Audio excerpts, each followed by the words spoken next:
wet again. Since we're at such different stages of our work, being, fresh off the wheel,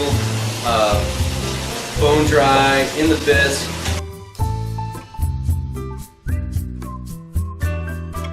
prepping our clay, we're just going to go through the very basic intro technique. The corner of the wheel there, and you want it slightly off to the right because all the work is going to be happening from the right of. So take your ball of clay. So get your hands wet. Just a light touch. You're just going to get the clay wet. The first stages this is where all the power comes from. When you do the break, that's the last time you use that much force. So when we center, we're using the most amount of wheel speed, pressure, and if you keep your left one stabilized, locked onto your leg, and you bend your wrist, you can essentially center this clay with one hand.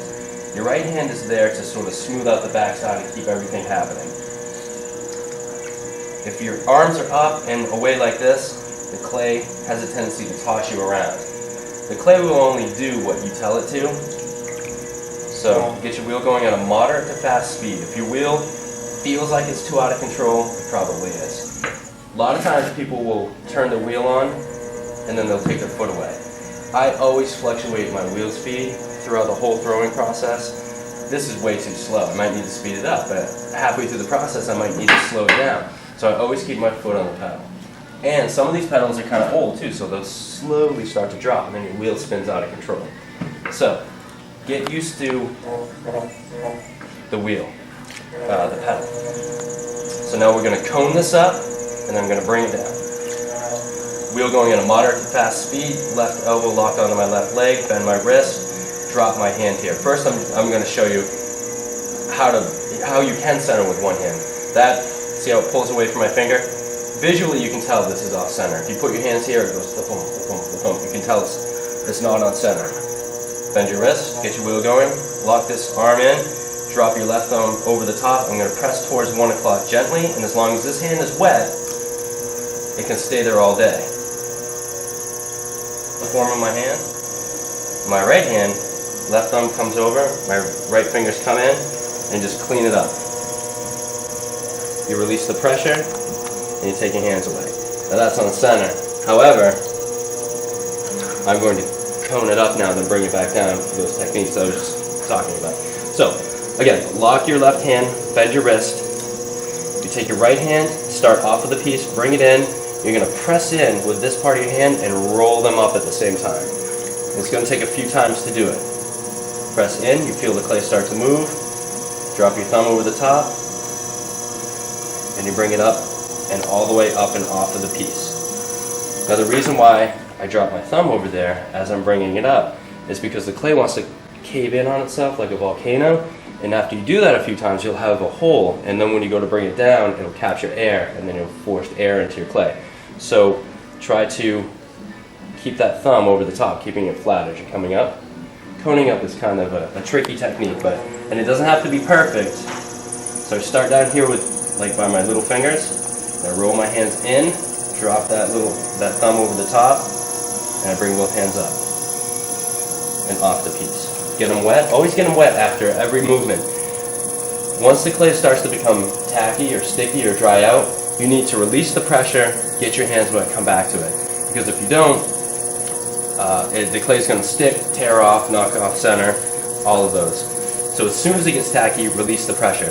And don't stop your wheel and then do this, because it automatically knocks your piece on.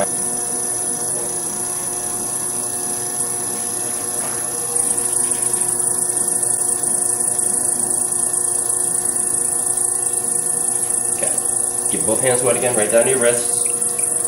Take this, go back to the same hand position, bend your wrist, drop your thumb over the top, right thumb on top of your left thumb. Roll your wrist so your palm's facing down, lean forward, and gently press down with your right thumb on top of your left thumb. See what's happening? As I'm pressing down, the clay wants to go down and out. These fingers are on the back side of the clay, keeping it under control, but you want to have enough control to keep it clean and compact, but you don't want to be so rigid that the clay can't go anywhere.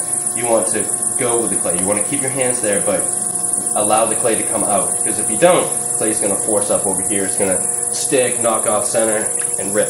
So get my hands wet again. And you want to take this in small bites. You don't want to try to do it all too fast. Notice how fast my wheel is going in relation to my hands too. This is a moderate speed. Roll my thumb, lean forward, and press down. See how the clay is going down and pressing out into my hands? It's starting to get tacky, so I release gently. Take my hands away, get them wet.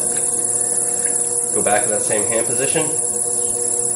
See how my fingertips form a pyramid right there? That's a good hand position. A lot of people will throw like this. That's not very stable. That's very stable. And again, my hands are acting as one tool. Never am I like this. Always one tool.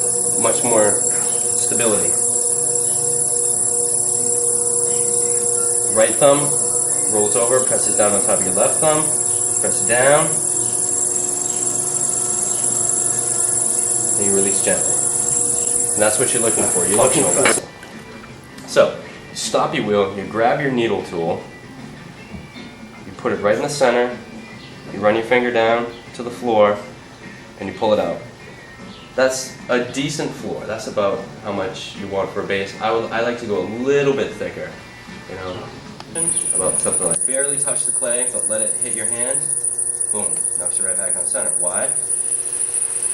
Because you have the clay on the outside, the inside, and now the top. And it can't go anywhere but where your hand basically tells it to go.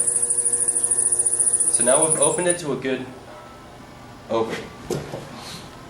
The floor, we need to compress the particles. The particles on the floor aren't lined up like they are, or they will be, when we're going around like this in the form of an S, and it's called an S crack, and it'll go all the way through.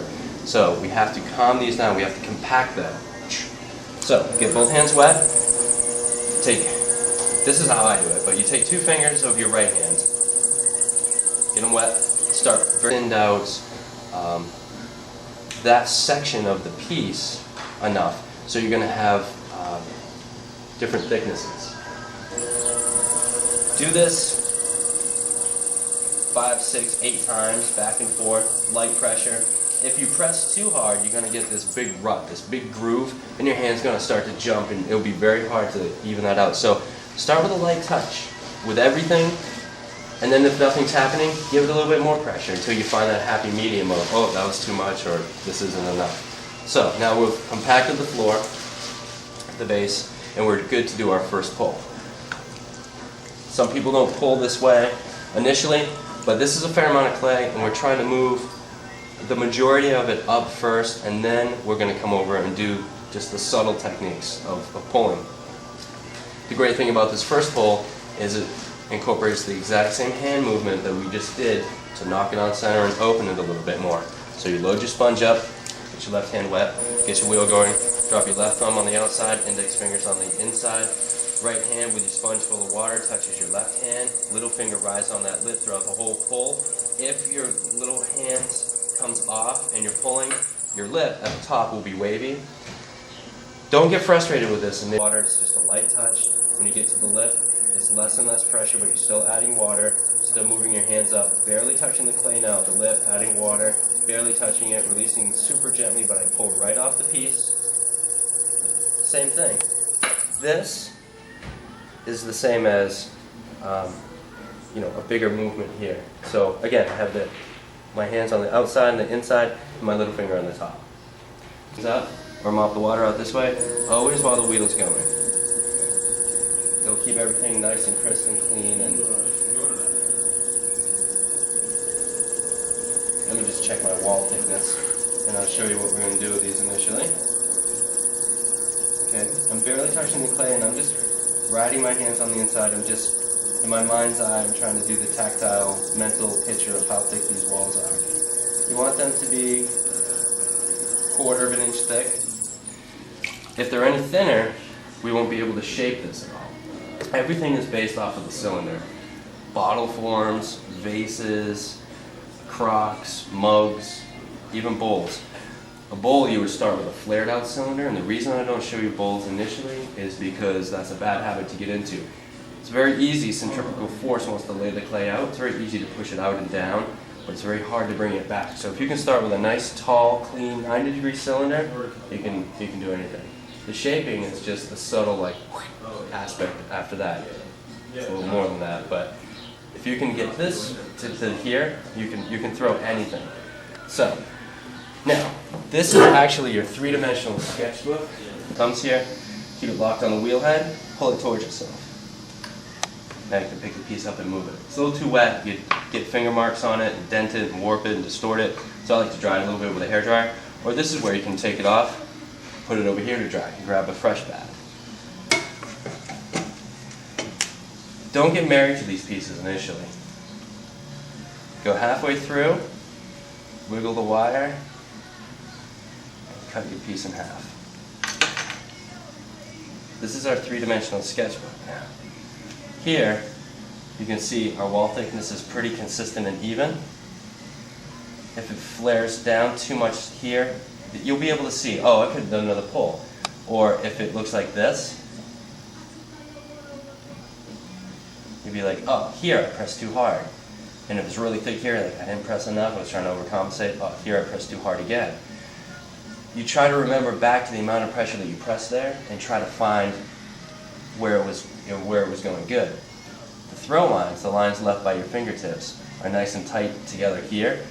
If they're big and deep and far apart, you know your hands are moving too fast for the wheel.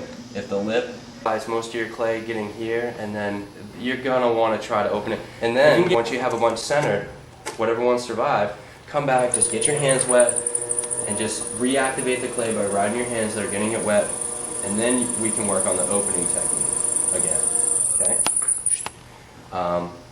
Get here, I'll be walking around, I'll troubleshoot, I'll tell you where to put your hands, how fast to have your wheel, how much pressure to use. Okay? So, grab your tools. Alicia and Najulu already prepped up about 10 balls of clay about this size. You might want to do that, or you're more than welcome.